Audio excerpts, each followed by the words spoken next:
जगदम्बे मात की जय। श्री हरि ओम श्री परमात्मने नमः। श्रीमद्द्वैपायन मुनि वेद व्यास प्रणीत महाभागवत देवी पुराण 15वां अध्याय। हिमालय और मैना की तपस्या से प्रसन्न हो आद्य शक्ति का पार्वती नाम से हिमालय के यहाँ प्रकट होना और उन्हें दिव्य विज्ञान योग का उपदेश प्रदान करना। भगवती गीता का प्रारंभ। नारद जी बोले, महादेव, परमेश्वरी सती जिस प्रकार अपने पूर्णावतार में पार्वती रूप से मैना के गर्भ में आई, उस कथा को कृपा पूर्वक बताए। परमेश्वर, यद्यपि उन जगदम्बा के जन्म कर्म आदि की कथा अनेक पुराणों में सुनी गई है तथा ज्ञात भी है, तथापि उसे मैं अच्छी तरह सुनना चाहता हूँ, क्योंकि आप इस वृतांत को ठीक ठीक जानते हैं। महामते, महादेव, इसलिए कृपा पूर्वक विस्तार पूर्वक वह कथा कहें। श्री महादेव जी बोले, मुनि श्रेष्ठ, गिरिराज और उनकी पत्नी मैना ने त्रैलोक्य माता सनातनी और ब्रह्म रूपा दुर्गा देवी की महान उग्र तपस्या करके उन्हें पुत्री रूप से पाने की प्रार्थना की थी। भगवान शिव ने भी सती के विरह से दुखी होकर उन्हें प्राप्त करने का अनुरोध किया था। अतः ब्रह्म रूपा जगदम्बिका स्वयं मैना के गर्भ में आई। तदंतर देवी मैना ने शुभ दिन में कमल के समान मुख वाली सुंदर प्रभा वाली जगन माता भगवती को पुत्री रूप से जन्म दिया। मुनिवर, उस समय सर्वत्र पुष्प वृष्टि होने लगी, दसों दिशाओं में प्रकाश फैल गया और सुगंधित वायु बहने लगी। जब पर्वतराज ने सुना कि उनके यहाँ सुंदर कन्या ने जन्म लिया है, जो करोड़ों मध्याह्नकालीन सूर्य के समान तेजस्विनी, 3 नेत्रों वाली, दिव्य स्वरूपा, बड़ी बड़ी आंखों वाली, 8 भुजाओं से युक्त और मस्तक पर अर्धचंद्र को धारण किए हैं, तो उन्होंने जान लिया कि सूक्ष्म परा प्रकृति ने ही अपनी लीला से उनके यहाँ अवतार ग्रहण किया है। मुने, उन्होंने हर्षित होकर ब्राह्मणों को प्रचुर धन, वस्त्र और हजारों दुधारू गौएं प्रदान की। तत्पश्चात वे बंधु बांधवों सहित शीघ्र ही कन्या को देखने पहुंचे। गिरिराज को आया जानकर मैना ने उनसे कहा, राजन, अपनी कमल नयनी पुत्री को देखिए, ये हम दोनों की तपस्या का फल है और सभी प्राणियों के कल्याण हेतु प्रकट हुई हैं। तब गिरिराज ने भी कन्या को देखकर उसे जगदम्बिका के रूप में जाना। भूमि पर सिर झुकाकर प्रणाम करते हुए हाथ जोड़कर भक्ति पूर्वक गदगद वाणी से वे देवी से कहने लगे। हिमालय बोले, माता विशालाक्षी, इस विलक्षण विचित्र रूप में आप कौन हैं? पुत्री, मैं आपको नहीं जान पा रहा हूं, मुझे यथावत अपना वृतांत बताइए। श्री देवी बोली, परमेश्वर शिव की आश्रिता मुझे पराशक्ति समझो। मैं सारी सृष्टि का संचालन करती हूँ तथा शाश्वत ज्ञान और ऐश्वर्य की मूर्ति हूँ। मैं ही ब्रह्मा, विष्णु और महेश आदि की जन्मदात्री हूँ और सृष्टि स्थिति विनाश का विधान करने वाली मुक्तिदायिनी जगदम्बिका हूँ। मैं सबकी अंतरात्मा के रूप में स्थित हूँ और संसार समुद्र से उद्धार करने वाली हूँ। मुझे नित्यानंदमयी ब्रह्म रूपा नित्या महेश्वरी समझो। तात, तुम दोनों की तपस्या से संतुष्ट होकर मैंने अपनी लीला से तुम्हारी पुत्री बनकर तुम्हारे घर में जन्म लिया है। तुम बहुत भाग्यशाली हो। हिमालय बोले, माता, आप नित्या होकर भी कृपा पूर्वक मेरे घर में पुत्री रूप से जन्म लिया है आपने, यह मेरे अनेक जन्मों में किए पुण्यों का फल है तथा इसे मैं अपना सौभाग्य मानता हूँ। मैंने आपका यह रूप देख लिया, अब आप परात्पर भगवती का दिव्य शिव प्रिया रूप मुझे कृपा पूर्वक शीघ्र ही दिखाएं। विश्वेश्वरी, आपको नमस्कार है। श्री महादेव जी बोले, ऐसा कहकर गिरिराज हिमवान को दिव्य दृष्टि प्रदान कर जगदम्बा ने अपने अलौकिक माहेश्वर स्वरूप के दर्शन कराए। उनका वह ज्योतिर्मय रूप करोड़ों चंद्रमाओं की प्रभा से युक्त था। उनके मस्तक पर अर्धचंद्र की सुंदर लेखा विराजमान थी। उनके हाथ में श्रेष्ठ त्रिशूल और मस्तक पर जटाएं सुशोभित हो रही थी। हजारों कालाग्नि की आभा के समान उनका रूप भयानक और उग्र था। उनके 5 मुख और 3 नेत्र थे तथा उन्होंने सर्प का यज्ञोपवीत धारण कर रखा था। इस प्रकार व्याघ्र चर्म को धारण किए हुए तथा श्रेष्ठ सर्पों के आभूषण से सुशोभित उनके उस रूप को देखकर हिमवान बड़े चकित हुए। तब उनकी मां मैना ने कहा, मुझे अपना दूसरा रूप दिखाइए। तब जगदम्बा ने अपने उस माहेश्वर रूप को तिरोहित करके तत्क्षण दूसरा रूप प्रकट किया। मुनि श्रेष्ठ, उन सनातनी विश्व रूपा जगदम्बा की आभा शरत काल के चंद्रमा के समान थी। सुंदर मुकुट से उनका मस्तक प्रकाशमान था। वे हाथों में शंख, चक्र, गदा एवं पद्म धारण किए हुए थी। उनके 3 सुंदर नेत्र थे। उन्होंने दिव्य वस्त्र, माला और गंधानुलेप धारण कर रखा था। वे योगींद्र वृंद से वंदनीय थी। उनके चरण कमल अति सुंदर थे तथा अपने हाथ, पैर, आंख, मुख, सिर आदि दिव्य विग्रह से वे सभी दिशाओं को व्याप्त किए हुए थी। इस प्रकार के परम अद्भुत उस रूप को देखकर हिमवान ने अपनी कन्या को पुनः प्रणाम किया और विस्मय पूर्ण विकसित नेत्रों से उन्हें देखते हुए बोले। हिमालय बोले, माता, आपका यह श्रेष्ठ रूप भी परम ऐश्वर्य से संपन्न है, जिसे देखकर मैं चकित हूं। मुझे तो कोई अन्य ही रूप दिखाइए। परमेश्वरी, आप जिसकी आश्रय हैं वह व्यक्ति निश्चय ही अशोच्य और धन्य है। मां, कृपा पूर्वक मुझ पर अनुग्रह करें, आपको बारंबार नमस्कार है। श्री महादेव जी बोले, अपने पिता पर्वतराज के द्वारा ऐसा कहने पर जगदम्बा पार्वती ने अपने उस रूप को भी समेटकर एक दिव्य रूप धारण किया। नील कमल के समान सुंदर श्याम वर्ण एवं वनमाला से विभूषित उस रूप की चारों भुजाओं में शंख, चक्र, गदा और पद्म सुशोभित थे। उनके उस रूप को देखकर शैलराज हाथ जोड़कर अत्यंत हर्षपूर्वक ब्रह्मा, विष्णु और शिव स्वरूपा सर्वदेवमयी उन आदि शक्ति जगदम्बा का इस स्तोत्र से स्तवन करने लगे। हिमालय बोले, माता, आप प्रसन्न हो। आप परम शक्ति हैं। आप में सब कुछ सन्निहित है। आप ही इस चराचर जगत की अधिष्ठात्री और परम आश्रय हैं। शिवे, आप ही सब कुछ हैं। इस त्रिभुवन में आपके अतिरिक्त अन्य कोई तत्व विद्यमान नहीं है। आप ही ब्रह्मा, विष्णु और महेश हैं और आप ही पराशक्ति हैं। आपकी अचिंत्य लीला का वर्णन मैं कैसे करूं, जिसका ब्रह्म आदि भी पार नहीं पा सकते। विश्वेश्वरी, आप ही स्वहा रूप से सभी देवताओं की तृप्ति कारिका, स्वधा रूप से पितरों की तृप्ति कारण और महादेव प्रिया हैं। आप ही हव्य और कव्य हैं।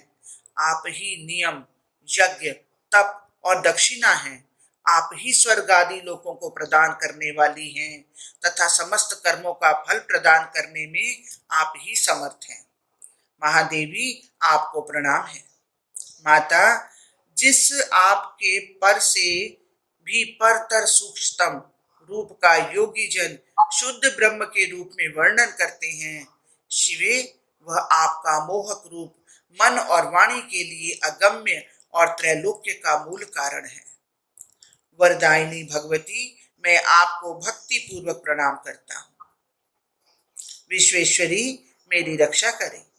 जगदम्बे, आप सहस्त्रों उदीयमान सूर्यों के समान आभा वाली, 8 भुजाओं से युक्त, विशाल नेत्रों वाली एवं मस्तक पर चंद्र रेखा से सुशोभित हैं तथा आप कल्याणकारिणी ने लीला पूर्वक स्वयं ही मेरे घर में जन्म लिया है। उदीयमान करोड़ों चंद्रमाओं की शीतल कांति से युक्त नयनों वाली त्रिनेत्रा बाल स्वरूपा आप भगवती जगन माता को मैं भक्ति पूर्वक प्रणाम करता हूँ। आप प्रसन्न हो शिवे, आपका रूप चांदी के पर्वत की कांति के समान उज्जवल है। आपने सर्पराज का सुंदर आभूषण धारण किया है। दुर्जनों के लिए भय उत्पन्न करने वाले 5 मुख कमलों और भयानक 3 नयनों से आप सुशोभित हैं। अर्धचंद्र सहित जटाजूट को आपने मस्तक पर धारण कर रखा है। शरणदात्री विश्व जननी, आपको भक्ति पूर्वक मैं प्रणाम करता हूँ। अंबिके, आप प्रसन्न हो। भवानी, कोटि शरद चंद्र के समान उज्जवल रूप और दिव्य वस्त्राभरणों से आप सुशोभित हैं। आपका जगन मोहन रूप 4 दिव्य भुजाओं से युक्त है। ब्रह्मादि समस्त देवगण आपकी स्तुति करते हैं। माता, आपके चरण कमलों में मैं भक्ति पूर्वक प्रणाम करता हूँ। आप प्रसन्न हो। दुर्गे, जलधर की आभा युक्त नवीन और खिले हुए कमल के समान उज्जवल नेत्र वाला आपका रूप अपनी कांति से विश्व को विमोहित करने वाला है। आपके मुख पर मुस्कान सुशोभित है। आपके गले में वनमाला और अंगों पर रत्न जटित अंगद आदि आभूषण सुशोभित हो रहे हैं। जगत का उद्धार करने वाली देवी, मैं आपको भक्ति पूर्वक प्रणाम करता हूँ। अंबिके, कृपा करके आप प्रसन्न हो।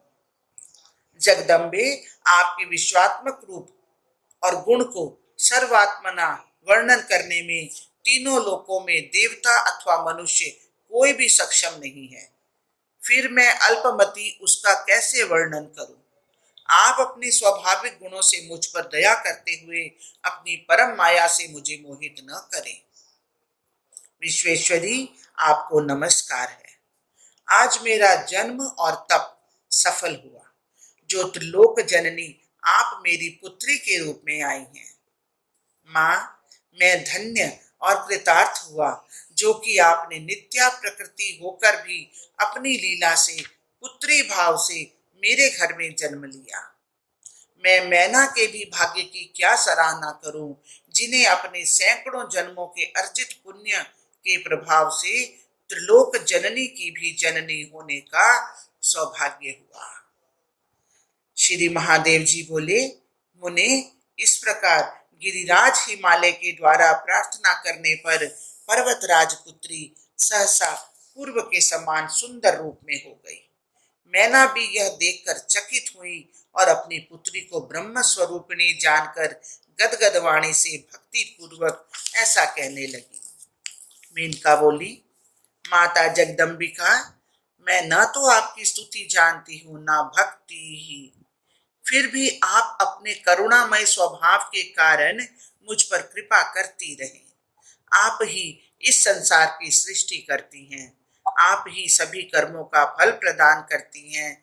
आप ही सभी का आधार हैं और आप ही सभी को व्याप्त करके स्थित रहती हैं। श्री देवी जी बोली, माता, आपने और पिताजी ने उग्र तपस्या से मुझ परमेश्वरी को पुत्री के रूप में पाने के लिए आराधना की थी।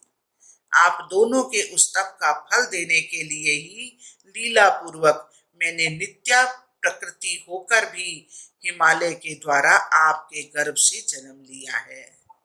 श्री महादेव जी बोले, मुनि श्रेष्ठ, तब गिरिराज हिमालय ने उन देवी को बारंबार प्रणाम करके हाथ जोड़कर ब्रह्म विज्ञान की जिज्ञासा की। हिमालय बोले, माँ, आप बड़े भाग्य से मेरी पुत्री के रूप में आई हैं। यह आपकी लीला ही है, क्योंकि आप ब्रह्मादि देवगण और योगियों के लिए भी अगम्य और दुर्लभ हैं। महेश्वरी, मैं आपके चरण कमलों की शरण में हूँ। माँ, चूंकि आप काल की भी काल हैं, इसलिए आपको लोग महाकाली कहते हैं। आप मुझे कृपा पूर्वक उस उत्तम ब्रह्म विद्या की शिक्षा दें, जिससे मैं इस अपार संसार सागर को सरलता पूर्वक पार कर जाऊं। श्री पार्वती जी बोली, पिताजी, महामती, सुनिए, मैं उस योग का सार बताती हूँ, जिसके जानने मात्र से प्राणी ब्रह्म स्वरूप हो जाता है। सद्गुरु से मेरे मंत्र को ग्रहण करके स्थिर चित हो, साधक को शरीर, मन और वाणी से मेरा ही आश्रय ग्रहण करना चाहिए। मुमुक्षु उत्तम साधक को चाहिए कि वह मेरे में ही चित्त और प्राण लगाए रखे, तत्परता पूर्वक मेरे नाम का जप करता रहे, मेरे गुण और लीला कथाओं के श्रवण में लगा रहे, वह मुझसे वार्तालाप करने वाला हो और मुझसे शाश्वत संबंध बनाए रखे। तथा राजेंद्र, वह उत्तम साधक मेरी भक्ति में परायण होकर अपना चित्त मेरी पूजा के प्रति अनुरक्त रखे। उसे श्रुति और स्मृति में बताए गए अपने वर्णाश्रम धर्म के अनुसार विधि विधान से मेरी पूजा और यज्ञ आदि संपन्न करने चाहिए। सभी यज्ञ, तप और दान से मेरी ही अर्चना करनी चाहिए।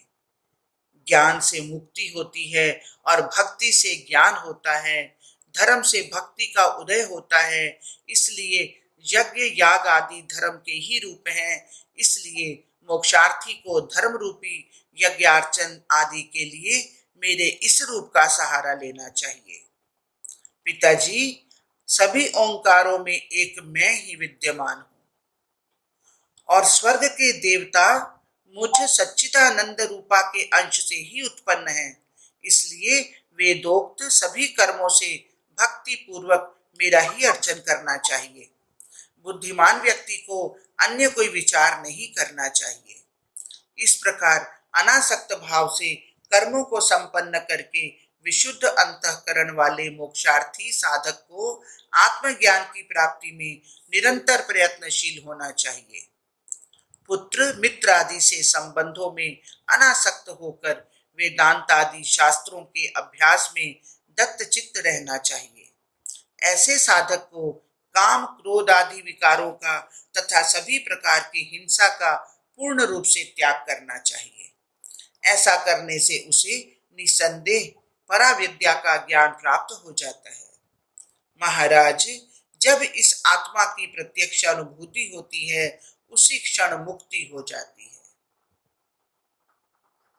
यह निश्चित सत्य बात आपके लिए मैं बता रही हूं, किंतु पिताजी, मेरी भक्ति से विमुख प्राणियों के लिए यह प्रत्यक्ष अनुभूति अत्यंत दुर्लभ है।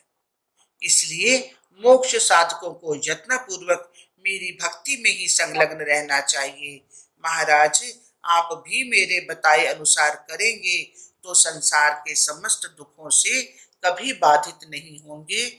हरिओम तत्सत, हरिओम तत्सत। बोलो जगदम्बे माते की जय।